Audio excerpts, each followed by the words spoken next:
ചില വിശ്വാസ സത്യങ്ങൾ. കൊച്ചുമോൻ, പള്ളിക്കപ്പറമ്പിൽ, ചിങ്ങവനം. ആത്മനവീകരണം. ഞങ്ങളുടെ ബാഹ്യ മനുഷ്യൻ ക്ഷയിക്കുകയും ആത്മീക മനുഷ്യൻ അനുദിനം നവീകരിക്കുകയും ചെയ്യുന്നു. 2 കൊരിന്ത്യർ 4:16. ഇത് എപ്പോൾ, എപ്രകാരം, ആരിൽ പരിവർത്തനം വരുത്തുന്നു? ഇതിനെക്കുറിച്ച് ചിന്തിക്കാം. ഒരുവൻ സർവ്വലോകവും നേടിയാലും അവൻ്റെ ആത്മാവിനെ നഷ്ടപ്പെടുത്തിയാൽ എന്ത് പ്രയോജനമെന്ന് യേശു പഠിപ്പിച്ചു.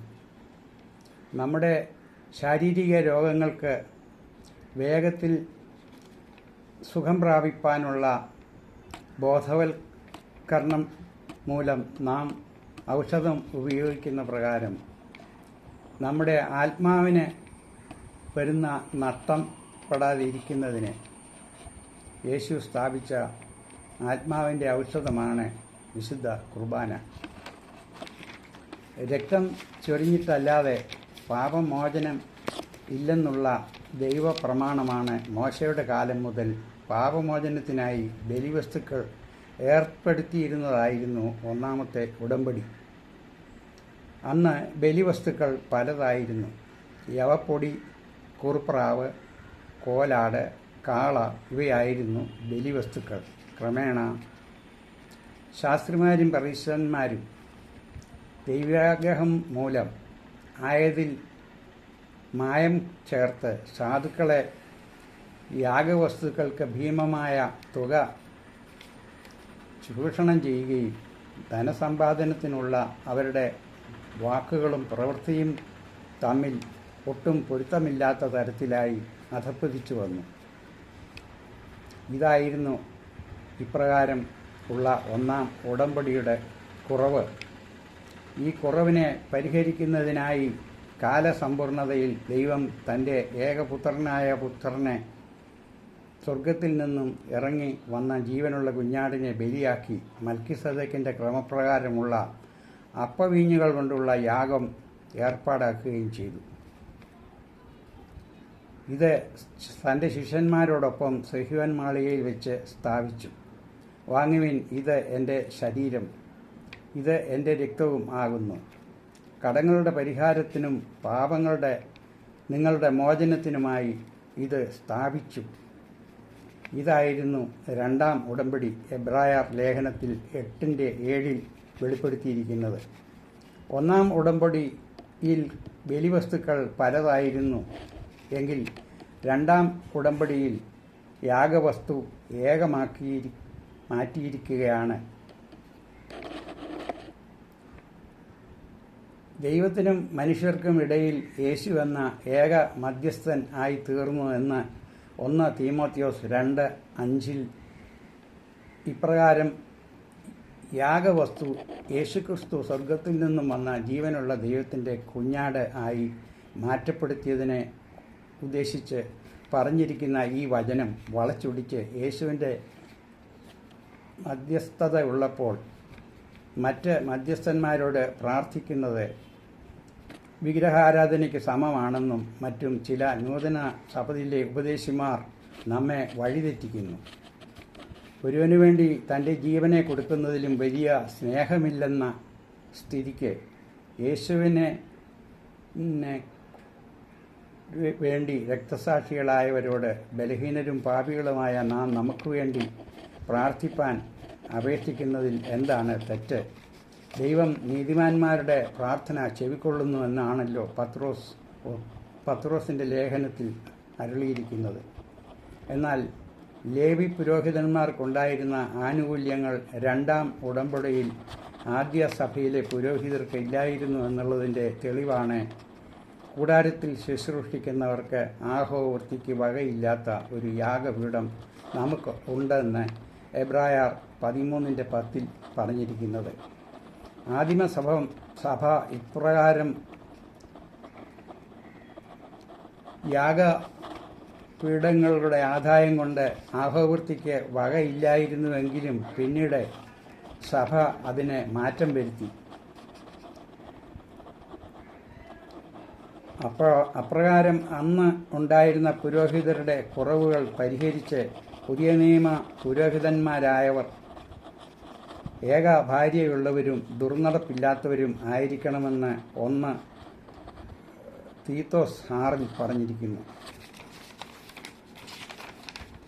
ന്യായപ്രമാണവും പ്രവാചകന്മാരും യോഹന്നാൻ സ്നാപകൻ വരെ ആയിരുന്നു. മത്തായി 22:37. ന്യായപ്രമാണത്തെ മുഴുവനും യേശു 2 കുറച്ചു.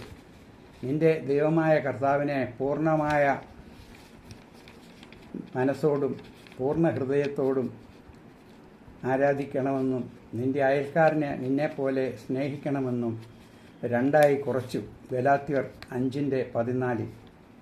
പഴയ നിയമ പൗരോഹിത്യവും ലേവി ഗോത്രത്തിൽ നിന്ന് മാറ്റപ്പെടുത്തി. മനുഷ്യരുടെ ഇടയിൽ നിന്ന് എടുക്കുന്ന പുരോഹിതന്മാരെ ആക്കി തീർത്തു. എബ്രായർ 5:1 മനുഷ്യരുടെ ഇടയിൽ നിന്നെടുക്കുന്ന ഏത് പുരോഹിതനും പാപങ്ങൾക്കും വഴിപാടും യാഗവും അർപ്പിപ്പാനായി ദൈവം ഏർപ്പെടുത്തി. ഇപ്രകാരം പൗരോഹിത്യത്തിന് മാറ്റം വരുമ്പോൾ ന്യായപ്രമാണത്തിനും മാറ്റമുണ്ടാകണം. എബ്രായർ 7:12. അതിനായിട്ടാണ് ദൈവം AD 70 യെരുശലേം ദേവാലയം നശിപ്പിച്ചത്. അതോടെ പഴയ ബലിയും ലേവി പൗരോഹിത്യവും യേശുവിങ്കിലേക്ക് മാറ്റപ്പെട്ടു.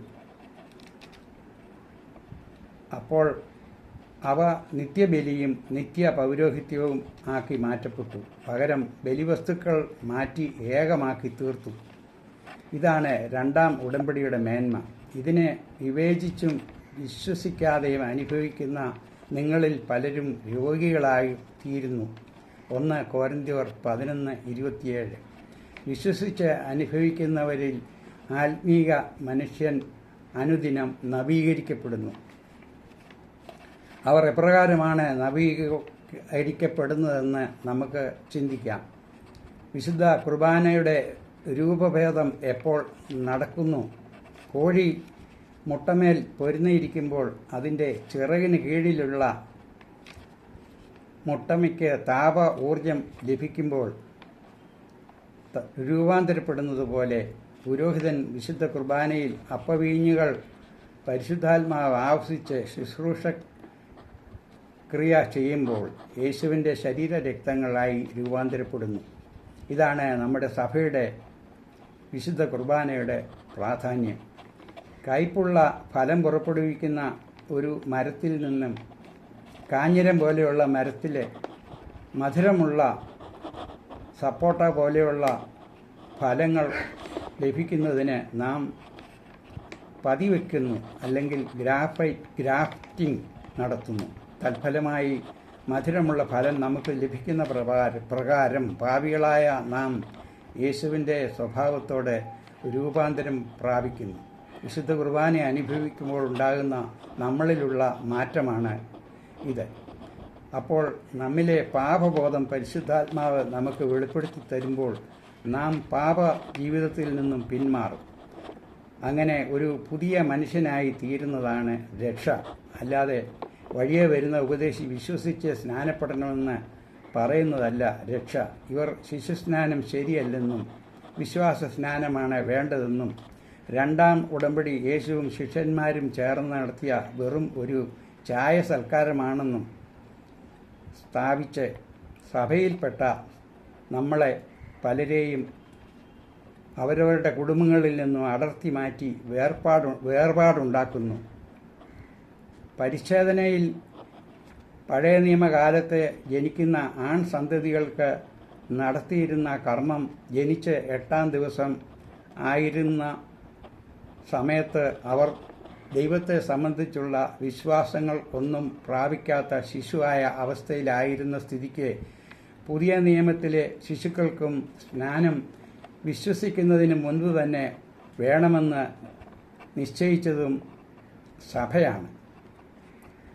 സഭയ്ക്ക് കെട്ടുവാനും അഴിപ്പാനും അധികാരം യേശു കൊടുത്തിട്ടുണ്ട്. അത് മത്തായി 16:19 നമുക്ക് കാണാൻ സാധിക്കും. അതിനാൽ നാം വിശുദ്ധ കുർബാന അനുഭവിച്ച് ശുദ്ധീകരണം പ്രാപിച്ച് ആത്മാവിൻ്റെ നവീകരണം പ്രാപിക്കുന്നതിനായി ഒരുക്കത്തോടെ വിശുദ്ധ കുർബാന അനുഭവിക്കണം. Thank you.